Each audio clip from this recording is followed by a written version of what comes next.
Hello बच्चों, प्यारे बच्चों, आज का जो सेशन है ये very very most important session होने वाला है, क्योंकि ये भी बहुत बार एग्जाम में पूछा गया है, बहुत इम्पॉर्टेंट है।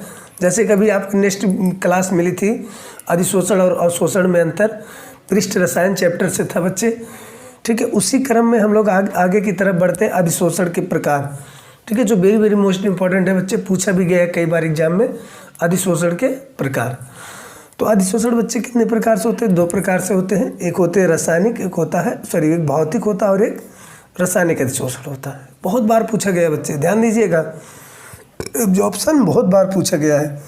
अधिशोषण किसे कहेंगे बच्चे? इसको बोला जाता है फिजियोसॉर्प्शन, और रासायनिक वाले को बच्चे कीमोसॉर्प्शन कह के बोला जाता है, ठीक है। तो चलिए हम लोग फटाफट क्या करते हैं, इनके अंदर देख लेते हैं। Very very most important topic ये भी है बच्चे, ध्यान दीजिएगा। पहला क्या है?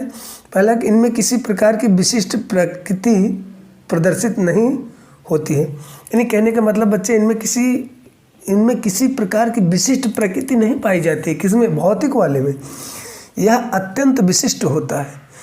रासायनिक वाला कैसे होता है बच्चे? बहुत अत्यंत विशिष्ट होता है, बहुत महत्वपूर्ण होता है, बट ये इतना ज़्यादा नहीं होता। आगे सेकंड, निम्न ताप पर ही भौतिक अधिशोषण होता है। यानी जो भौतिक अधिशोषण होता है बच्चे, वो बहुत छोटे ताप पर होता है, निम्न ताप पर, ठीक है।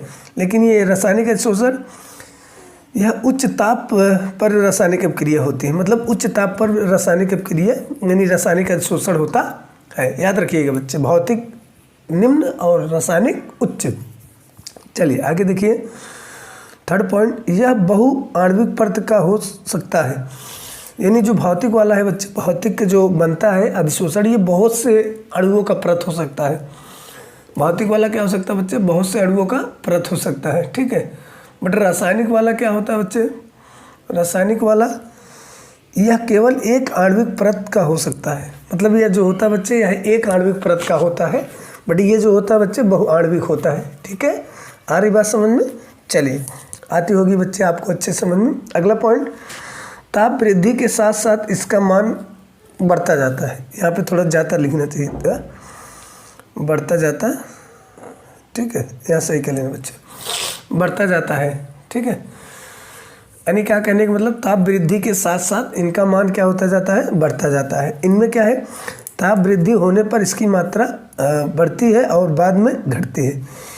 यानी इनमें बच्चे हैं कि ताप बढ़ाते रहोगे तो इनका मान, मतलब इनका जो होगा मान वो बढ़ता रहेगा। लेकिन इसमें क्या है कि ताप वृद्धि होगी तो पहले बढ़ेगा, उसके बाद फिर क्या हो जाएगा? घट जाएगा, ठीक है। चलिए, समझ में आ गया बच्चों? बहुत अच्छे से समझ में आया होगा आप लोगों को। चलिए नेक्स्ट जो है बच्चे, नेक्स्ट जो है, यह उत्क्रमणीय प्रकृति का होता है। यानी जो भौतिक अधिशोषण होता है, कैसे होता है बच्चे? उत्क्रमणीय प्रकृति का होता है। मतलब इसमें उत्क्रमणीय होता है, ये कहने का मतलब है। और रासायनिक वाला क्या होता है बच्चे? यह अनुत्क्रमणीय प्रकृति का होता है। कैसे होता है बच्चों? तो यह अनुत्क्रमणीय प्रकृति का होता है। आगे क्या कह रहा है? अगला पॉइंट, सक्रियण ऊर्जा की आवश्यकता होती नहीं। मतलब इनमें कहने का मतलब बच्चे, सक्रियण ऊर्जा की आवश्यकता नहीं होती है। इनमें सक्रियण ऊर्जा की आवश्यकता नहीं होती है। इसमें क्या कर रहा है? सक्रियण ऊर्जा की आवश्यकता होती है, ठीक है। समझ में आ गया?